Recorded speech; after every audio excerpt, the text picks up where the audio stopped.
Taxes का। और हम अगर टैक्सों की बात करें तो हुकूमत को जब अपने अखराजात पूरे करने होते हैं तो उसका एक जो उनको बेहतरीन हल नजर आता है कि जो तनख्वाहदार तबका है, जो इजी टारगेट है, उसके ऊपर वो मजीद टैक्सों का बोझ डाल देते हैं। और जो पहले माली साल के पहले 6 माह का नंबर हमारे पास इस वक्त मौजूद है, उस पर बात करेंगे। और 266 अरब रुपए का कंट्रीब्यूशन है जो तनख्वाहदार तबका है, वो पब्लिक सेक्टर में हो या प्राइवेट सेक्टर में हो।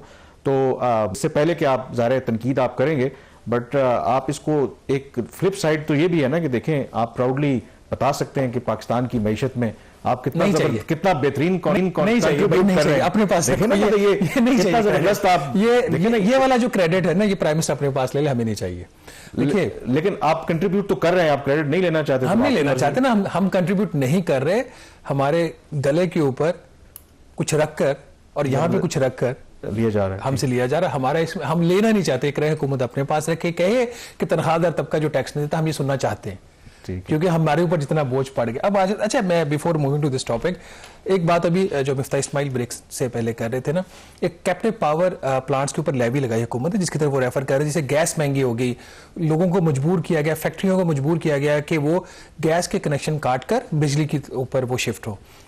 जब अली परवेज मलिक पेट्रोलियम मिनिस्टर बने, ये फैसला उनसे पहले हो चुका था, अभी मेरे ख्याल मार्च लास्ट ईयर या अप्रैल में वो पेट्रोलियम मिनिस्टर बने, तो उन्होंने इसको अपोज किया। फिर जब IMF के साथ टॉक्स हुई, रिव्यू टॉक्स हुई बजट से पहले, उसमें भी उन्होंने ये पॉइंट रेज किया कि ये ना करें, इससे बहुत नुकसानात होंगे। बावजूद इसके कि पेट्रोलियम मिनिस्टर अपोज कर रहा है, IMF नहीं माना और फाइनेंस मिनिस्ट्री ने पेट्रोलियम मिनिस्ट्री को सपोर्ट नहीं किया। तो ये बड़ा रोल होता है वजारत खजाना का बहुत सारी चीज़ों में, जिसकी वजह से आपकी मैशत सही नहीं चल रही होती। अब आ जाते हैं तनख्वाहदार तबके के ऊपर। हम ये इशू बार बार रेज करते रहेंगे जब तक हुकूमत की उसकी जो स्ट्रेटजी है वो लिप सर्विस से बढ़कर एक्चुअल एक्शन में ट्रांसलेट नहीं होती। आपने सही कहा, 6 माह के अंदर तनख्वाहदार तबके ने 266 अरब रुपए का टैक्स दिया। और इसमें कामरान जो कुछ बुक एडजस्टमेंट्स होती हैं, जैसे कुछ सैलरी गवर्नमेंट एम्प्लॉइज की हैं, मिलिट्री की हैं, वो अकाउंट में ट्रांसफर नहीं हो रही थी, उस पर फिर उसके अगेंस्ट बुक एडजस्टमेंट हो जाती है, कुछ पैसा लेना देना उसके अगेंस्ट एडजस्ट हो जाता है। अगर वो भी शामिल कर लिया जाए तो 6 माह में तनख्वाहदार तबके ने 300 अरब रुपए से ज्यादा का टैक्स दिया है। इस वक्त पूरे पाकिस्तान से जितना इनकम टैक्स इकट्ठा हो रहा है, हर 100 रुपए में से 10 रुपए जो है वो तनख्वाहदार तबका दे रहा है। तो ये कंट्रीब्यूशन जबरदस्ती की कंट्रीब्यूशन हमसे ली जा रही है। और ये अगेन ग्रॉस सैलरी के ऊपर लिया जा रहा है। कुछ अलाउंसेस की पहले फैसिलिटी होती थी तनख्वाहदार तबके को, वो उनसे वापस ली गई है। सो मच सो कि हमारा जो टीचिंग का शोबा है, टीचर्स को, रिसर्चर्स को इनकरेज करने के लिए उनको इनकम टैक्स के ऊपर 25% रिबेट मिलता था, वो खत्म कर दिया इन्होंने जून में। और ये कहा कि जी IMF नहीं मान रहा, उस पर तो इनको IMF याद आ गया। लेकिन जब इन्होंने अपनी नालायकी को छुपाने के लिए शुगर इंपोर्ट की, उसके ऊपर 53.5% तक टैक्सेस माफ किए गए, उस वक्त तो इनको IMF याद नहीं आया था। इसमें अगर आप मेजर कॉन्ट्रीब्यूशन देखें, ज़्यादातर तो जो है ना नॉन कॉर्पोरेट सेक्टर की कंट्रीब्यूशन आती है। 266 अरब में 117 अरब रुपया सिर्फ नॉन कॉर्पोरेट सेक्टर के एम्प्लॉइज ने दिया। कॉर्पोरेट सेक्टर के जो एम्प्लॉइज है 82 अरब रुपया उन्होंने दिया है। प्रोविंशियल एम्प्लॉइज ने को 39 अरब रुपया दिया है और फेडरल गवर्नमेंट के जो एम्प्लॉइज हैं 27 अरब रुपया दिया है। और ये सिलसिला यहाँ नहीं रुक रहा और हुकूमत की कामरान जो कंट्रीब्यूशन है वो लिप सर्विस से ज़्यादा नहीं है। तो इसका मतलब है कि ये जो बावजूद इसके कि हम बहुत अरसे से इस इशू को टेकअप कर रहे हैं, कोई इम्कान नहीं है कि जो सैलरी क्लास है उसको कोई रिलीफ मिले उसका। देखिए, अभी जो इनके प्रपोजल्स थे जो प्राइम मिनिस्टर को प्रेजेंट भी हुए, जो इनका एक वर्किंग ग्रुप प्राइम मिनिस्टर ने बनाया था, जिसको लीड किया था प्राइवेट सेक्टर ने, उसमें जो प्रपोजल्स दिए गए थे उसमें कॉर्पोरेट सेक्टर का रेट भी कम करने की बात हुई थी कि 29% से कम करके 25% कर दिया जाए।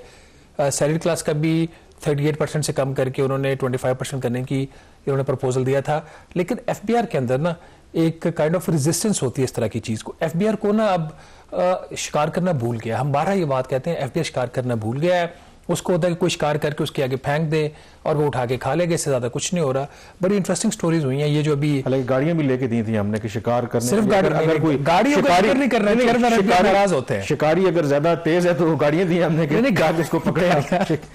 उन्होंने बड़ी उसको डिफेंड करने की बड़ी कोशिश की थी। गाड़ियों का बिल्कुल जिक्र नहीं करना, कहा चेयरमैन एफबीआई नाराज होते हैं। नाराज होते हैं। वो कहते हैं क्यों गाड़ियों का जिक्र करते हो, तनख्वाहों का तुम क्यों जिक्र करते हो। वो आगे से कहते हैं कि बाकी जो डिपार्टमेंट्स है गवर्नमेंट, उनकी गाड़ियां तुम्हें नजर नहीं आ रही, लेकिन मसला ये है कि बाकी डिपार्टमेंट्स ने ये कह के गाड़ियां नहीं ली थी कि हम जो टैक्स के अहदाफ हैं वो हासिल करेंगे। और उस वक्त इन्होंने लोगों को चुप करवाने के लिए ये किया था कि जो गाड़ियां थी उनके ऊपर स्टिकर्स लगा दिए थे कि उनका मिस यूज नहीं हम होने देंगे। अब गाड़ियों के स्टिकर्स उतर रहे हैं। अच्छा। और मेरे पास वीडियो और फुटेज भी है, एक गाड़ी की तस्वीर भी है जहां पे स्टिकर्स उतरे। मैंने पूछा कि ये क्यों उतारेंगे, थी वो बड़े सिक्योरिटी कंसर्न होते, पता चल जाता है बंदा जा रहा है, तो हमने स्टिकर्स ही उसके उतार दिए हैं। तो इतनी कोई जो चीजें हैं वो ठीक नहीं है, इसलिए बेहतर यही है कि बेस को एक्सपैंड करें। अब रियल एस्टेट सेक्टर के ऊपर इनका फोकस आया ना, उसकी कलेक्शन में बेहतरी आना शुरू हो गई है ना। 126 अरब रुपया रियल एस्टेट सेक्टर से इन्होंने लिया है, बावजूद इसके कि सेक्टर में बहुत ज्यादा स्लम्प है। जो कंट्रीब्यूशन आ रही है, टैक्स रेट्स वहां पे इन्होंने बढ़ाए हैं, उनके पीछे गए हैं, तो बेहतरी आ सकती है। रिटेल सेक्टर के ऊपर अभी तक हुकूमत जो हाथ डालने में बुरी तरह नाकाम अभी तक भी है, उसमें कोई कामयाबी इनको नहीं हुई। और उसके लिए मेरे ख्याल में हालांकि कोशिशें तो उन्होंने बड़ी, बट अगेन कहीं ना कहीं ये फिर कॉम्प्रोमाइज़ कर जाते हैं। और आमतौर पर कहते यही है कि फिर इसमें जो सियासी कॉम्प्रोमाइज़ हैं वो इनको करना पड़ते हैं। बट अगर अपनी मईशत को ठीक करना है तो इस तरह के सख्त फैसले जो हैं वो हर सूरत लेना पड़ेंगे। यहाँ पे ब्रेक लेंगे, ब्रेक के बाद एक और अहम इशू के ऊपर बात करेंगे जो हमारे यहाँ कई जो आम लोग या लोग ज्वाइन करते हैं सिविल सर्विस, तो जाहिर है कि उनकी यही ख्वाहिश होती है कि at the end of the service वो मैक्सिमम जो भी ग्रेड तक या उस क्लोज तक पहुंच पाएँ, क्योंकि उसी सूरत में उनको फिर फ़ायदा होता है।